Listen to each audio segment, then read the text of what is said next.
Hey friends, thanks for listening to the TikTok Take with Doug Pagitt. Super glad to have you along today. Personally, I'm thrilled about this podcast. It's my interview with Pete Rollins. Pete's a good friend and was good enough to be part of the Open Faith event that took place in October of 2016.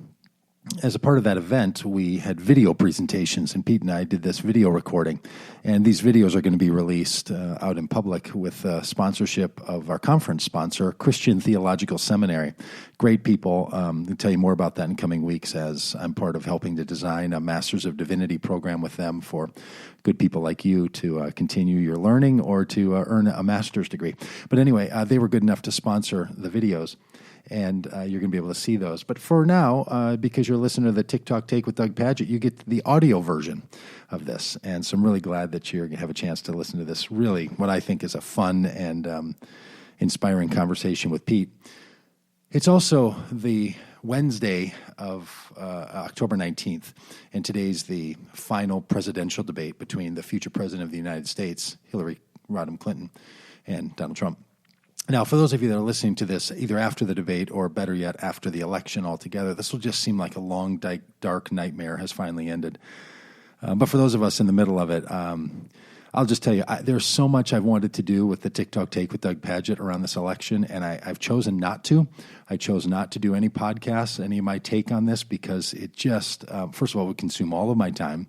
Once I get started, it would be like opening a bag of chips, and I'd be licking my fingers clean at the end of the bag. I would just keep going and going and going. So I've decided not to, because some things are just better if you have a little patience, you trust in the goodness, and let them take care of themselves. And all of my chiming in, while it would certainly help me in the moment and would probably be a good thing for all my friends who wish I'd stopped talking to them about all of these thoughts, I've just decided not to record podcasts about this, which has been a very difficult and I think right thing.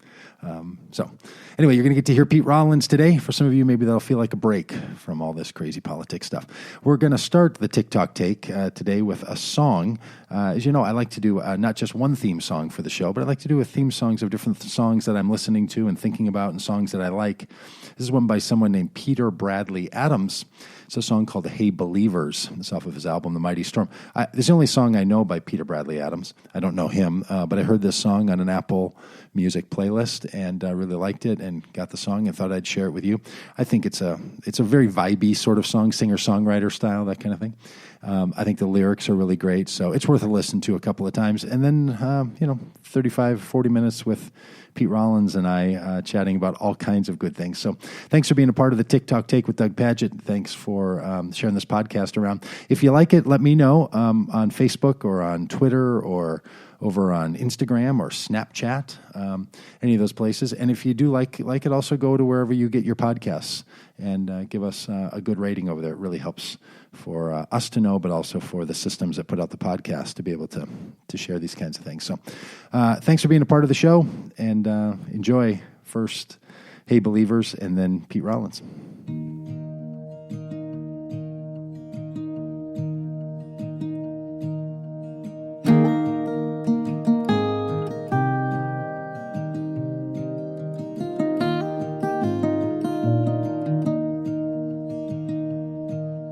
You say you walk an open road, even the blind can walk alone. The road will climb, the road will bend, and every man might see again. You say that life's a movie screen, where the fools play the scenes. You say that all it takes is love, but you don't know the things I've done. Hey believers, I'm just a poor man, and I don't believe in what you believe. I'm a stranger, far from his homeland, and there is no savior that I can see.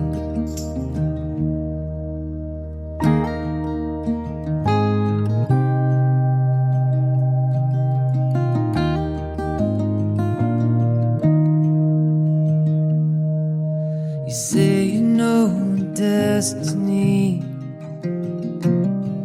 But we all live the life we dream. You say we're bound for better days, but you don't know the price I paid. I guess I'm just a lonely man, frightened by these empty hands. My feet are stuck here on the ground, and the sky above me is spinning round. Hey believers, I'm just a poor man, and I don't believe in what you believe. I'm a stranger, far from his homeland, and there is no savior that I can see.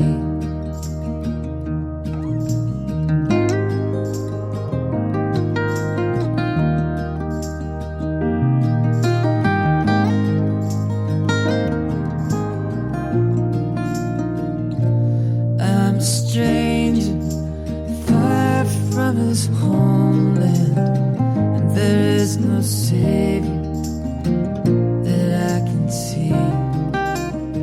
There is no savior that I can see.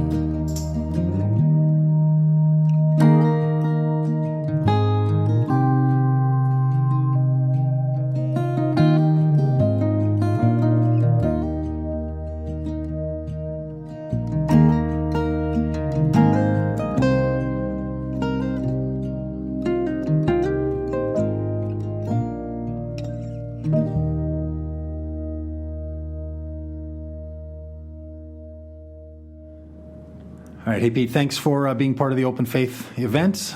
You're in the video venue. We're recording this for people who are interested in this on the Thursday before the conference starts. So this is the fresh thoughts of Pete Rollins if he was sitting here with us. So, Pete, here's one of my initial thoughts for you and questions for you, and I'd love for you just to have your way with us on this one. You've been on a bit of a spiritual and theological and philosophical journey your entire life. There was a time when that led you into specific Christian church work. I'd love to hear you describe how you see what you do now. And I'm interested in the fact that you've stayed engaged in this work while in a different area, in a different field, and really in a different way. You've stayed passionate about this. I got an email from you today, one of your broadcast emails, saying to join you in November at a theological conversation. I know you're doing some things with some Sunday gatherings. So you're still engaged in trying to have a conversation about spirituality and your life in North America and the world.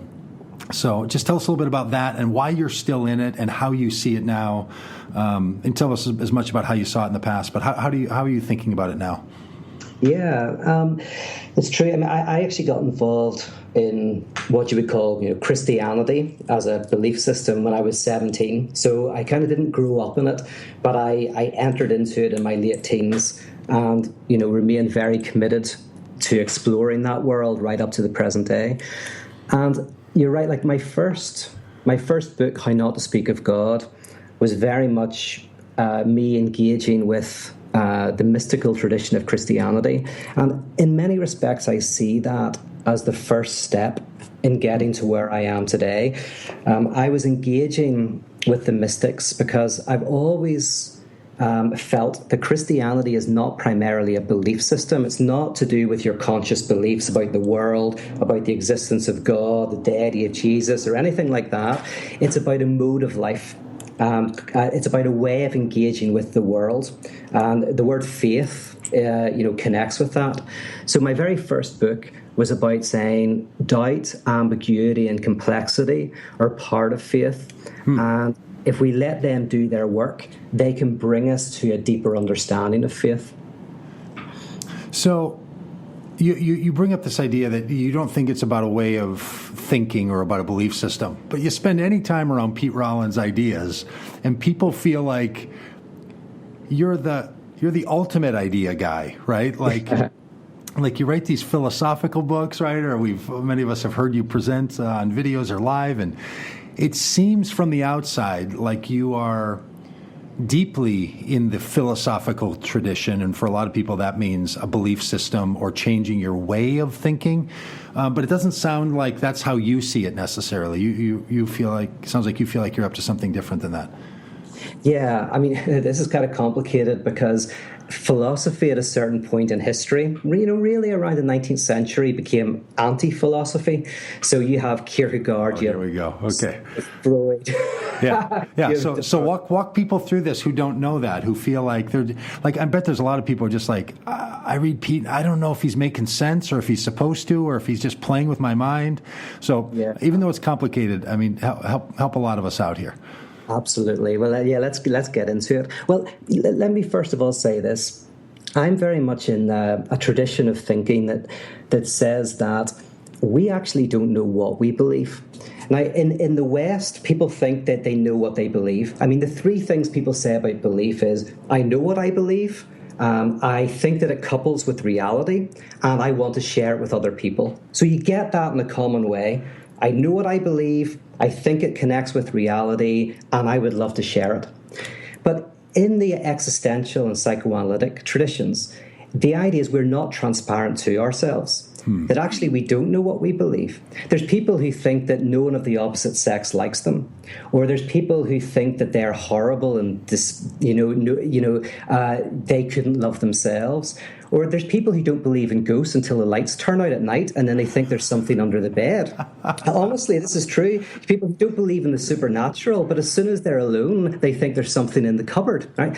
Now, in psychoanalysis, the idea is that we rarely glimpse what we believe. Our consciousness is designed to protect us from seeing what we believe.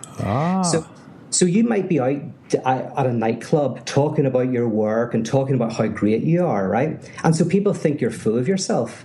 But then, really, actually, you hate yourself. And although you think you love yourself and you think you're great and you've got a great job and a great car, after some reflection, you come to think that maybe actually you don't love yourself. And that conscious idea is really a guise. So there's people who don't believe in God, pastors, but they can't admit it to themselves because their jobs are connected to it, their families, all of that. And so it comes out in symptoms. They get angry or frustrated or they have a heart attack or whatever, but they don't actually believe, but they don't allow themselves to know that. And as I say, there are atheists who don't believe in the supernatural, but as soon as the lights are out, they believe that there's ghosts, right? So let me ask you about that. You're using belief in a particular way, which... and you've been very helpful to me on this. I think I'd love to hear you talk about it a little more. You use belief with the word actually. And so I think you're doing something there where you say, well, you have a belief, but what you think you're believing is not what you actually believe. Yes. What are you talking about when you describe that actual belief? Absolutely. So what I'm trying to do here is get rid of the idea that what we're consciously thinking is our beliefs. I actually do think we have beliefs. And the Bible calls it the heart. You believe with your heart. Your beliefs are in your heart. In psychoanalysis, it's in the unconscious, right? But the idea is that your beliefs are what you operate with. They come out in your symptoms. So the things that you cannot admit to yourself, that you push down, they come out. So I do think we have beliefs, and I think Christianity is connected to that, right? That's where. But I'm trying to clear the way to get to where you're trying to take me at the moment. So people say to me, Pete, what do you believe? And I'm like, I'll tell you what I believe. I believe I don't know what I believe. I believe that knowing what you believe takes years of work, deep honesty and deep courage. And the second thing is what you believe doesn't necessarily couple with reality. You might believe in ghosts, but you might also think it's ridiculous. Yeah. You might believe in it. So anyway, keep going. Can you, do you ever trust someone if they say to you, I feel like I've done the work and kind of moved through my conscious blocks of the things that I've told myself for years I believe, and I've kind of gotten down to this other level of self-understanding where I think I'm getting close to what I believe. So if someone says to me, what do you believe? I can give them an honest answer of what I think's going on in my operating system, the background. Or do you think, for you, Pete, every time you hear someone say, well, here's what I believe, does that cause you to say, yeah, that's just the front. You're just giving me the storefront image of what you believe, and that's not really what's in the back room back there? Yeah, I mean, generally, I find that people who say, I'm not sure what I believe, are actually the ones who have done more of the work. And people who are very clear about what they believe often haven't. That's not always the case, by the way. If someone has done a lot of work, they might be able to say that. I would argue that we are never fully transparent to ourselves. I mean, Socrates said this, of course, the unexamined life. But so I'd say that there's a sense in which we can never really delve into the full workings of our body. But we can't have a certain insight. And most of my work is about saying, let's be honest about what we believe. So I'm not even talking about, what you believe. I'm saying, like, the first step is let's be honest. Now, I think the parables of Jesus do this. Parables are very often exposing the beliefs that we live with, but we consciously don't accept. So, for example, a parable, you'll look at someone in the story and you'll laugh at them, or you'll think they're evil and bad. And then the shock will be, oh, that's what I do. So you're not aware of it. You're not aware that you're like the priest, right? You think you're like, the Good Samaritan, but you're not. So that's what I think how this connects with Christianity is a lot of the parables and the teachings of Jesus are designed to confront us with our own ghosts and our own repressed truth. Do you think this is some of what you could take Jesus' statement, the kingdom of God is within you? Does that connect to this with you? Like that there's a truer reality of God that's in you than what you have access to because of your implicit biases or conscious blocks or something like that? Or is that not a direction you take those kinds of statements of Jesus? I've got something I can do with that, but the verses that come to mind are more that you shall know the truth and the truth shall set you free. Mm-hmm. Because in a sense, the last thing we want to know is our truth. We had it, so the alcoholic doesn't admit they're an alcoholic. I'm not an alcoholic. I could give up any time I want, right? So that's the conscious belief, but the reality is different. But you bring the truth to the surface. The idea is that the very act of doing that can free you from it. So the very act of being honest about your truth can be enough to free you from its negative effects. And I think that, again, is something you see within the Christian tradition. Do you have a way that, if you say that Christianity is not this mode of, or it's not this set of beliefs, but it's this mode of being or this mode of living, how individualized is that? Like, is there any sense that that could be a collective experience for people? Or because I only get there because so much psychoanalytical work and some of the categories that you access in your thinking tend to be done for and with people on an individual basis. So you see where I'm going? Like, is there in the Pete Rollins way, is there any collective modality that could be meaningful, or does all of that just turn into some conscious block for other people's experience? I fundamentally think Christianity is a communal thing. And can I tell you then, if you're asking me in a sense, so Pete, what do you think the central belief of Christianity is? Not for the individual. What is its heart belief about? I go, it's said explicitly in the book of Genesis at the very beginning of the Bible, right? The very beginning sets it up. My whole theology can actually be summed up with a commentary on Genesis. So do you want me to go for it for 2 minutes? I would love for you to go for it for 2 minutes, if you've got 2 minutes in you. Yes, in fact, I say 2 minutes, it might be 5, but hopefully we've got that time. Because this a lot of guys make that promise, Pete. Yes, I know. First of all, I want to say is that the Genesis story is a Jewish Oedipus story, right? So the Oedipus story, which you'll probably all know, is where a guy, Oedipus, wants to sleep with his mum, right? His dad's in the way, he kills the father, sleeps with his mother, and it's a disaster, right? Now, you ask yourself, why is that so central to psychoanalysis, right? What is this saying? But of course, at a very simple level, it's saying that when you're born, you experience a separation from your mother, of course, but a separation, you feel a loss, and you want to get back. You want something that will fill that loss, something that will make you whole and complete. And there's a barrier to that. But if you break the barrier and you get what you want, it will end up as a disaster, because nothing will make you whole and complete, right? So this is the response to the New Age wisdom. You pursue your dreams, fulfill your dreams. Freud would say, yes, do it, so that you can experience the abject horror of your dreams, so that you can experience how crap your dreams are, right? Dark fella. Yeah. So this is what the Oedipus story is. And of course, the reason why it was important is this was seen in the clinic. People wanted something to make them whole and complete, but it actually was damaging them. Now, in Genesis, you've got Adam and Eve, and they want a piece of fruit, and there's a prohibition stopping them from getting it, right? So this basic setup, there's a piece of fruit, a prohibition, they can't get it. Now, the addition is there's a voice, a serpent, and the serpent is saying, if you eat that piece of fruit, you will be like God, right? Of course, what does that mean? Well, it means that you will lack the lack, because God traditionally is the one who lacks the lack, the one who is complete and whole. So you eat this piece of fruit, you will be whole and complete, right? So Adam and Eve, like Oedipus, break the prohibition, grab the fruit.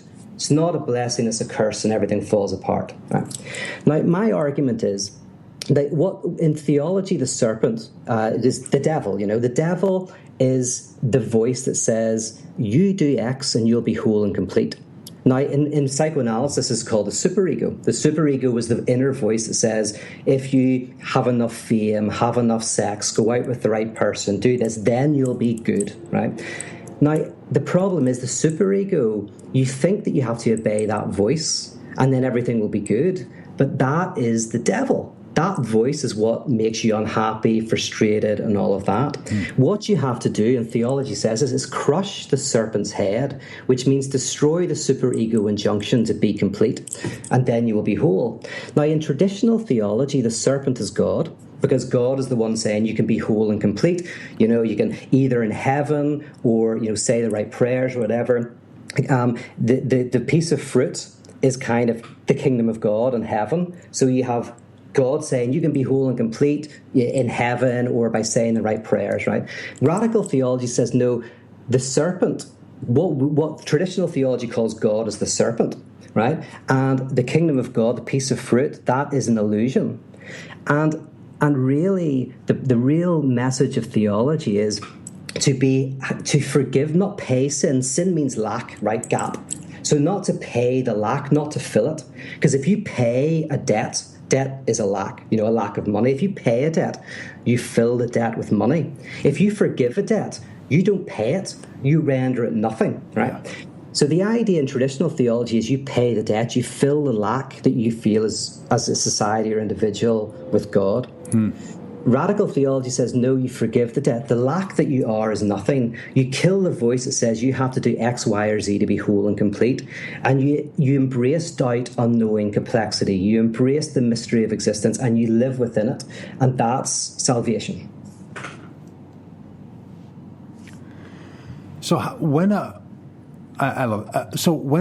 community tries to engage the lack, yes.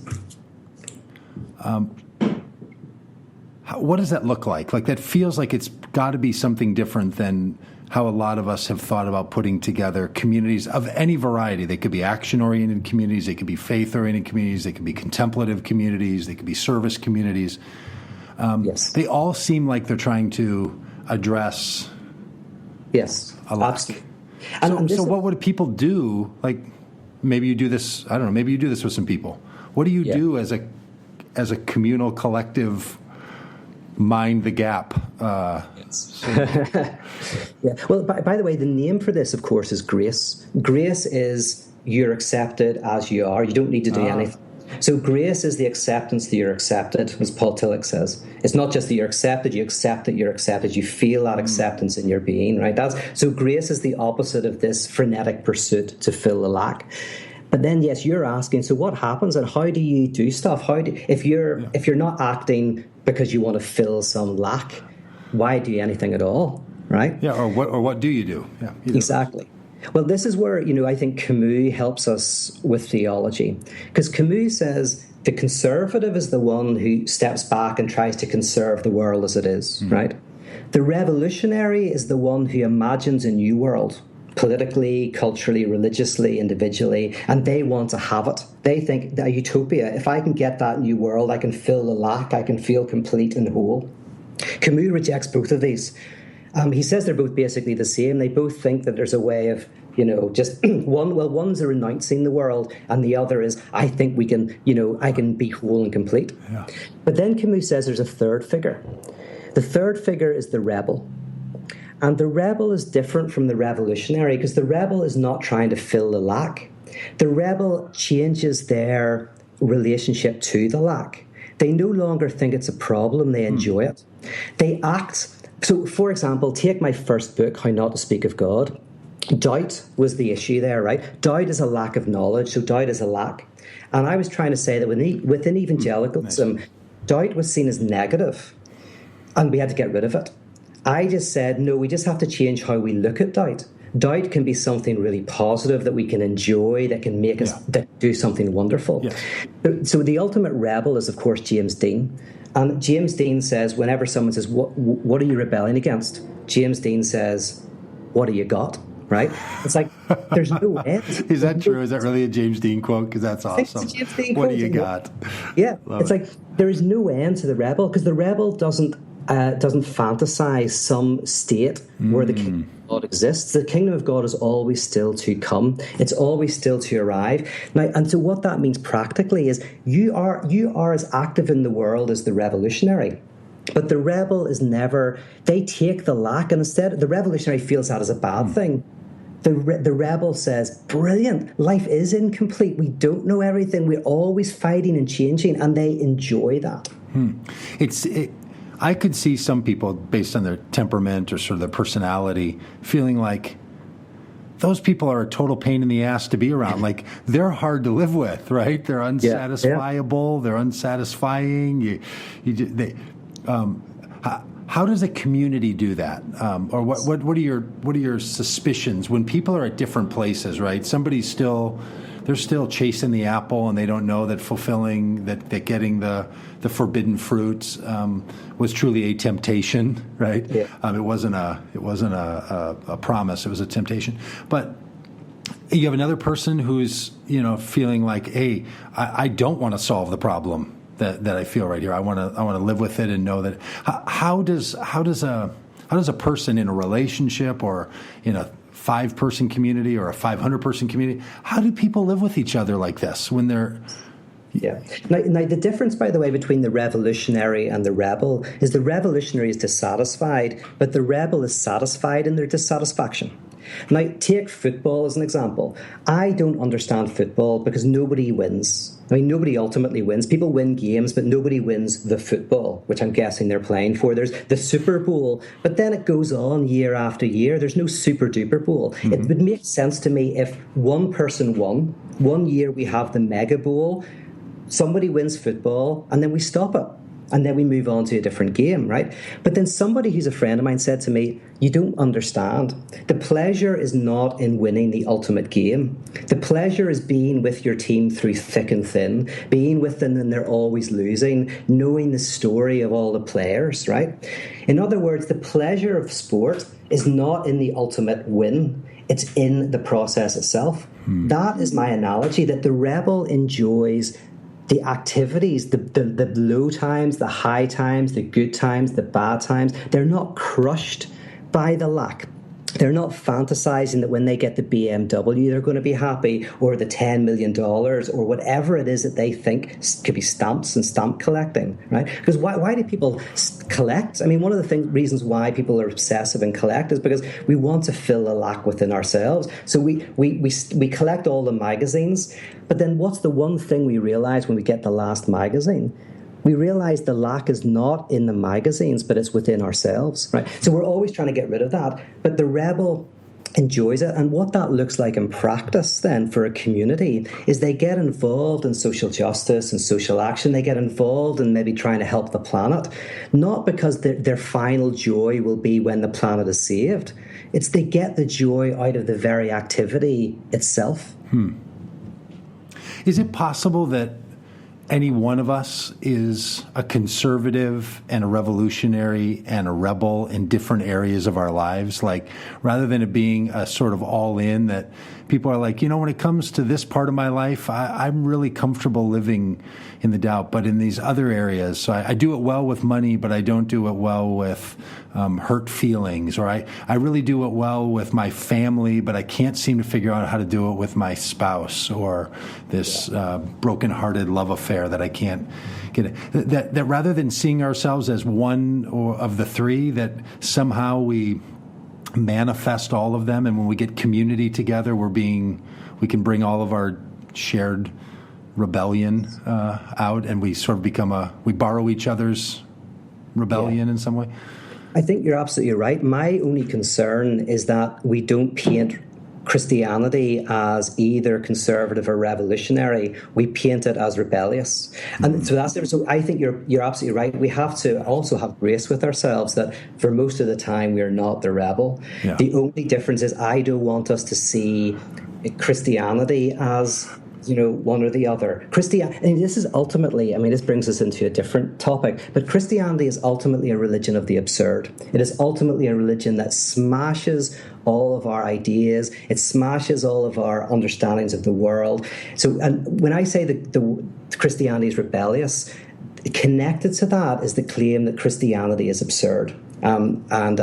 Maybe that brings us into a different area completely. Yeah, I would love to talk about that for the rest of our time. But I just want to note that your little comment that we need to have grace with ourselves, that we're not always the rebel. Many people who've experienced Christian life and faith and community have felt like they're punished for being the rebel. Like the idea that that's what they're supposed to be and they should go easier on themselves, I think will strike a lot of people as a bit of a turnaround. Okay, so just a couple of minutes. Give us your bit on what do you mean that it's absurd as it's partnered with its rebellion? Yes. Okay, so Tertullian once said, I believe in the crucifixion because it's absurd, right? And of course, the one thing everyone agrees with is there's something wrong with that, right? So Christians say, no, Christianity is not absurd, and that's why I believe it. And then other people say, no, Christianity is absurd, and that's why I don't believe it. But very few people have said, yeah, I agree with Tertullian. Except probably for Søren Kierkegaard, right? Who's the great enemy of the progressives and the great rebel, yeah. Interestingly, to understand what Tertullian means, I think we have to again go to Camus, because he talked about the absurd, and his definition of the absurd is this: a meaning-desiring being, a human being that desires meaning and purpose and significance, encounters a world that resists that. And the experience of that is called the absurd. So the absurd is when someone who wants meaning confronts a world that seems to resist it, right? Now, I would love to go into how this is very key to our human development as children, where we are pleasure-seeking beings, and then we encounter a world where parents don't let us do what we want, other kids want to play different games from us, our bodies don't let us do what we want to do. But that's our earliest experience of the absurd. I have a desire for a universe that centers around me. I encounter a world that doesn't give me it. In the music world, punk is absurd because it ruptures our understanding of what the music world is. In art, Dadaism is the absurd. In politics, Occupy Wall Street is the absurd. Because these are all moments where our understanding of the world is completely ruptured and we encounter a world that doesn't fit with what we expect. Mm-hmm. I argue that Christianity is not a religion. Basically, right, when we experience the absurd, which is that experience, as I explained it, we want to run to two things. We want to escape it by someone saying, you can have everything you want. There is no reality you have to hit against. You name it and claim it. You can materialize your desires with The Secret, right? Or we try to get rid of our desire, do meditation, withdraw from the world. These are ways to mitigate against anxiety and against the absurd, right? For me, Christianity is the absurd because the crucifixion is the ultimate experience of blowing up everything we think we know. Because you think Christ crucified is the ultimate punk, right? Christ crucified, we don't understand how ridiculous that is, right? That's like saying a square triangle. Traditionally, God is the all-powerful one who justifies, who's the guarantor of political, religious, and cultural life. The crucifixion symbolically meant you were cursed of God, outside the political system, and a nobody and a nothing. You were crucified outside the city where they put the trash. That's where hell is. Where we get the idea of hell is outside the city, right? Right. So Christ is in hell. So before you were physically killed, you were biologically killed, right? So for the original believers, the crucifixion, you are imagining a universe of meaning where God is in control and all of that. And you confront in the crucifixion something that defies all of that. The experience is the absurd. And all atonement theories, for me, are attempts to take away the absurdity of the crucifixion. So they're all a violence. They're all domesticating it. The crucifixion is like Shoah, like the Holocaust for Jews. You do not give it meaning. That's offensive. It is what ruptures meaning, breaks meaning open, helps you embrace the lack of meaning. The rebel is the one who embraces the lack of meaning. They're the one who embraces the absurdity of life and gives themselves to existence. And so what is the symbol of the rebel? The crucifixion, the breakdown of all meaning and all sense. All right, I want to do a little experiment with you. The 17-year-old Pete Rollins that was called into the Christian narrative probably didn't hear this story, probably didn't hear rebel, absurdity, don't try to fill the gap, probably heard a different story. Yeah. Do you think it's possible for you to have responded to this story with the kind of interest and passion that you did the other story when you were 17? Like, do you think some of this is either requires a person's age and experience, or their time inside the faith has to be long enough so that they can make their way in sort of like a developmental theory, and like developmental theory would say, making your way through stages of belief or something? Do you see what I'm getting at? I know what you're getting at. Can I say two quick things to that? The first is, like, my argument is that Christianity is not a system, right? So people say, well, should I teach my kids Christianity and then they'll develop into a critical experience with it? My argument is that Christianity is the critical experience. Christianity is the rupture. It's a projectile into our worlds of meaning. That's what it is. Every parable is a way rupturing what we think of religion and politics and culture. So it's not that you teach Christianity and then you teach people how to deconstruct it. Yeah. Christianity is the deconstruction. Now, and what I mean by that is, when I was 17, I had a conversion experience. Now, what was that conversion experience? I went home to my parents and I said, I'm no longer your son. I threw away all of my stuff and I stopped going to college where I was doing computer studies, right? Now, the reason why I tell you that story is because what I experienced in conversion was not an addition to my world. It was a subtraction from the world. Mm-hmm. The crucifixion is a subtraction. I experienced a subtraction from my family values. So when I said to my parents, I'm no longer your son, that was just a stupid way of saying, I feel like I've been subtracted from the value system of a Northern Ireland Protestant growing up in this family. When I got rid of all my possessions, it was simply because they were aspirational. That was what I used to value, and I felt subtracted from that entire value system, so I just got rid of the stuff. And same with work. That was my value system, where I was going in my life. So what I experienced at 17 was a radical subtraction from the ideological world I was in. Mm-hmm. The crucifixion was the subtraction from the world of meaning. Now, then I became a fundamentalist and I added a whole pile of crap onto it. I see. So in some ways you're saying what you experienced there was this narrative, and then other people started filling in with a different narrative to explain what was going on.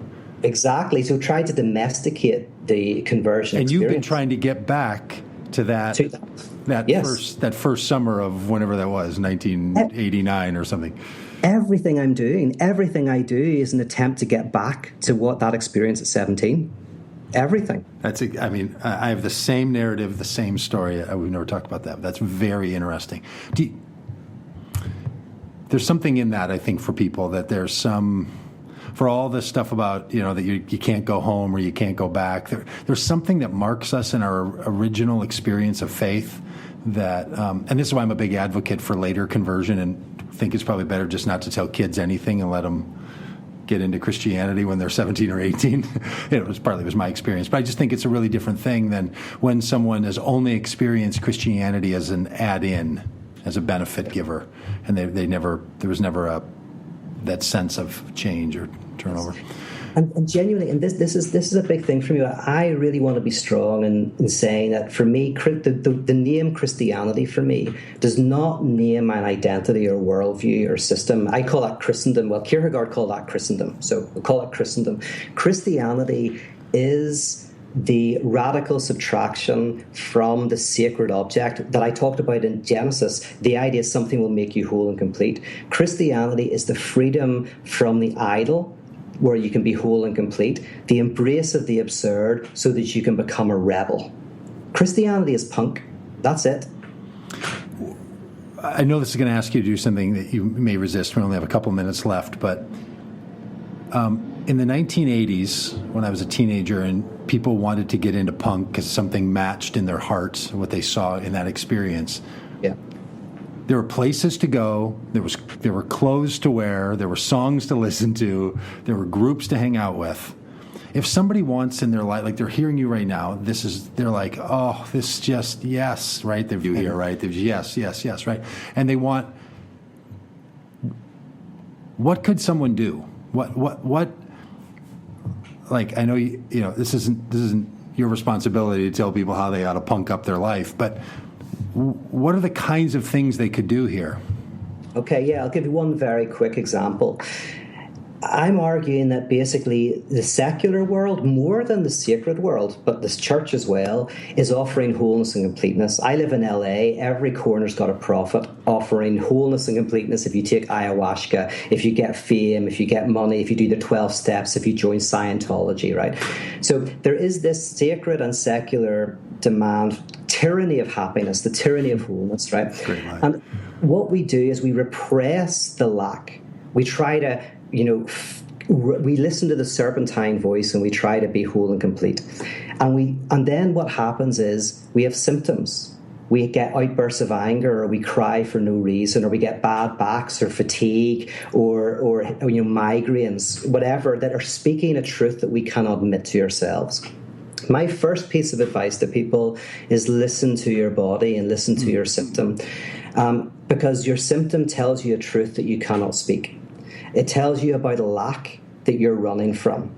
And so that's why I say that when you're suffering, you can either go to a sports bar, you get drunk, you listen to loud pop music, you have inane conversations, right? That's a liturgy. That's a liturgical experience. Mm-hmm. Yeah. So you either do that liturgy every week, or you go to, say, an Irish pub and you do that liturgy. It's got the same three things: alcohol, music, and friends. But you drink not to escape your life, but to talk about your life. The music is some sado talking about how his one true love died of consumption and he'll never love again, right? And it connects you with your own suffering, and you have deep conversations with your friends. In that liturgical experience, you can bring the lack to the surface. You bring the truth to the surface and it sets you free. So the first thing I say to people is find a community where you can stop running from the lack. Stop listening to the serpent. Yes, it's good to live in a world where you're free to pursue your highest pleasure, but we need spaces where we're freed from the pursuit of our highest pleasure. Find a community that does that. Find a community. I say it like this. In LA, when you're at a party, the superego, the serpent, is saying you have to have fun, have fun, have fun. And it's great, you can pretend you are, but you need the bathroom where you go and go, whew, wow, no, life can be a bit tough. Find the bathroom in the LA party in your life and commit to that. Pete, thanks so much. This is great. Thanks for being part of the Open Faith event. Thank you. Wish I could be there. Yeah, you are. Next. You are here. Right on.